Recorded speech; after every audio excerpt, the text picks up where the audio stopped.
My friends, as we have hit 100,000, I believe it is time for my case for the 100,000 subscriber special.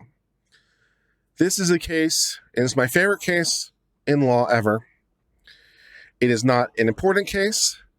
It is not a big case. It is not a great case, but it is my favorite case. It is my favorite case for reasons that will become readily apparent. It is by far and away my favorite case because of the way it's written. It also is interesting because it was written by Judge Samuel Kent, who is a federal judge who has a particularly notable distinction. Because when I say he is a federal judge, what I mean to say is he was a federal judge. Because he bears one of the very few distinctions of having been successfully impeached and removed from the bench. I think it's happened to 9 members of the federal bench ever who have been impeached and removed. And it happened to Judge Samuel Kent, who wrote this decision. So it's from a disgraced federal judge, but not disgraced because of this case. Disgraced for other reasons, most of them monetary.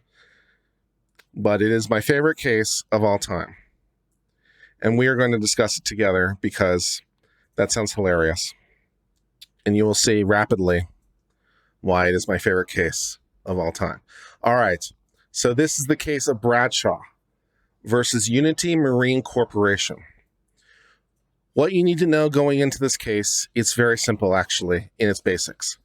A guy is working on a boat. He leaves the boat. While leaving the boat, he gets injured. A lawsuit incurs. Let's read this case for the 100,000 subscriber special.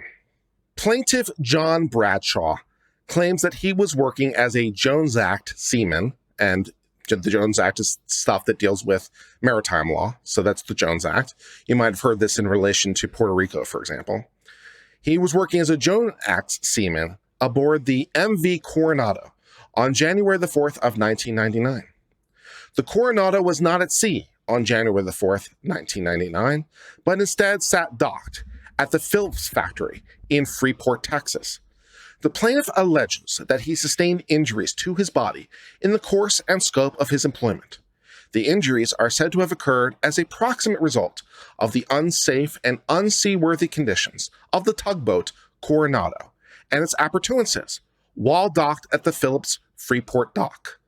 Plaintiff's first amended complaint, which added Phillips as a defendant, provides no further information about the manner in which he suffered the injury. However, by way of his response to defendant's motion for summary judgment, the plaintiff now avers that he was forced to climb on a piling or a dolphin to leave the vessel at the time he was injured. This, in combination with plaintiff's complaint, represents the totality of information available to this court respecting the potential liability of defendant Phillips. Defendant Phillips now contends in his motion for summary judgment that Texas's 2-year statute of limitations for personal injury claims bars this action.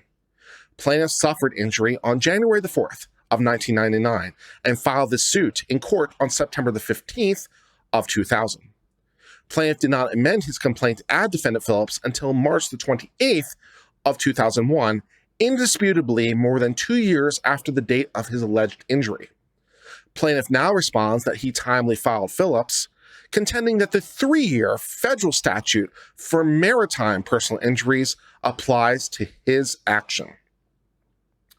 Before proceeding further, the court notes that this case involves 2 extremely likable lawyers who have together delivered some of the most amateurish pleadings ever to cross the hallowed causeway into Galveston, an effort which leads this court to surmise but one plausible explanation. Both attorneys have obviously entered into a secret pact, complete with hats, handshakes, and cryptic words, to draft their pleadings entirely in Crown on the back sides of gravy-stained paper placemats in the hope that this court would be so charmed by their childlike efforts that the utter dearth of legal authorities in their briefing would go unnoticed. Whatever actually occurred, this court is now faced with the daunting task of deciphering these submissions, with Big Chief tablet readied, thick black pencil in hand, and a devil-may-care laugh in the face of death, life on the razor's edge sense of exhilaration. The court begins. Summary judgment is appropriate if no genuine issue of material fact exists, and the moving party is entitled to judgment as a matter of law.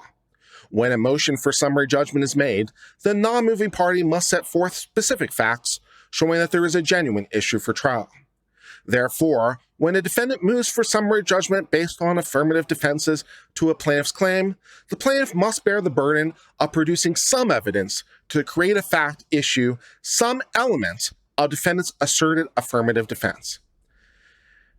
Defendant begins this descent into Alice's Wonderland by submitting a motion that relies only on one legal authority. The motion cites a Fifth Circuit case, which stands for the whopping proposition that a federal court sitting in Texas applies the Texas statute of limitations to certain state and federal claims. This is all well and good. The court is quite fond of the Erie Doctrine. Indeed, there's little talk of little else around both the canal and this court's water cooler. Defendant, however, does not even cite Erie, but a mere successor case, and further fails to even begin to analyze why this court should approach the shores of Erie. Finally, defendant does not even provide a cite to its desired Texas limitation statute. A more bumbling approach is difficult to conceive. But wait, folks, there's more. Plaintiff responds to this deft, yet minimalist analytical wizardry with an equal gossamer wisp of an argument, although plaintiff does at least cite the federal limitations provision applicable to maritime tort law. Naturally, plaintiff also neglects to provide any analysis whatsoever of why his claim versus defendant Phillips is a maritime action. Instead, plaintiff cites to a single case from the Fourth Circuit. Plaintiff's citation, however, points to a non-existent volume, 1886, of the Federal Reporter, 3rd edition, and neglects to provide a pinpoint citation for what, after being located, turns out to be a 40-page decision. Ultimately, to the court's dismay, after reviewing the opinion, it stands simply for the bombshell proposition that torts committed on the navigable waters, in this case, an alleged defamation committed by the controversial G. Gordon Liddy aboard a cruise ship at sea, requires the application of general maritime rather than state law. See Wells v. Liddy. What the ... question mark, exclamation mark. The court cannot even begin to comprehend why this case was selected for reference. It's almost as if plaintiff's counsel chose the opinion by throwing long-ranging darts at the Federal Reporter, remarkably enough hitting a non-existent volume. And although the court often gives great heed to dicta from courts as far-flung as those from Manitoba, it finds this case unpersuasive. There is nothing in plaintiff's cited case about ingress or egress between a vessel and a dock, although counsel must have been thinking that Mr.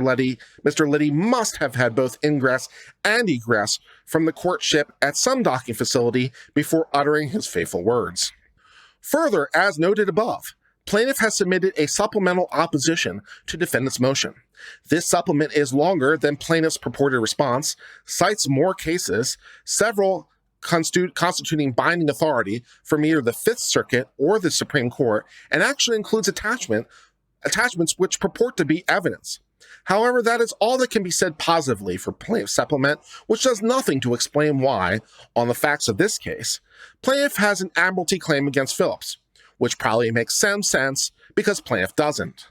Plaintiff seems to rely on the fact that he has pled Rule 9H and stated an admiralty claim versus the vessel and its employer to demonstrate maritime law applies to Phillips. This bootstrapping argument does not work. Plaintiff must properly invoke admiralty law versus each defendant discreetly. Despite the continuing shortcomings of plaintiff's supplemental submission, the court commends plaintiff for his vastly improved choice of crown. Brick red is much easier on the eyes than goldenrod, and stands out much better amidst the mustard splotched about plaintiff's briefing. But at the end of the day, even if you put a calico dress on it and call it Florence, a pig is still a pig. Now, alas, the court must return to grown-up land, as vaguely alluded to by the parties.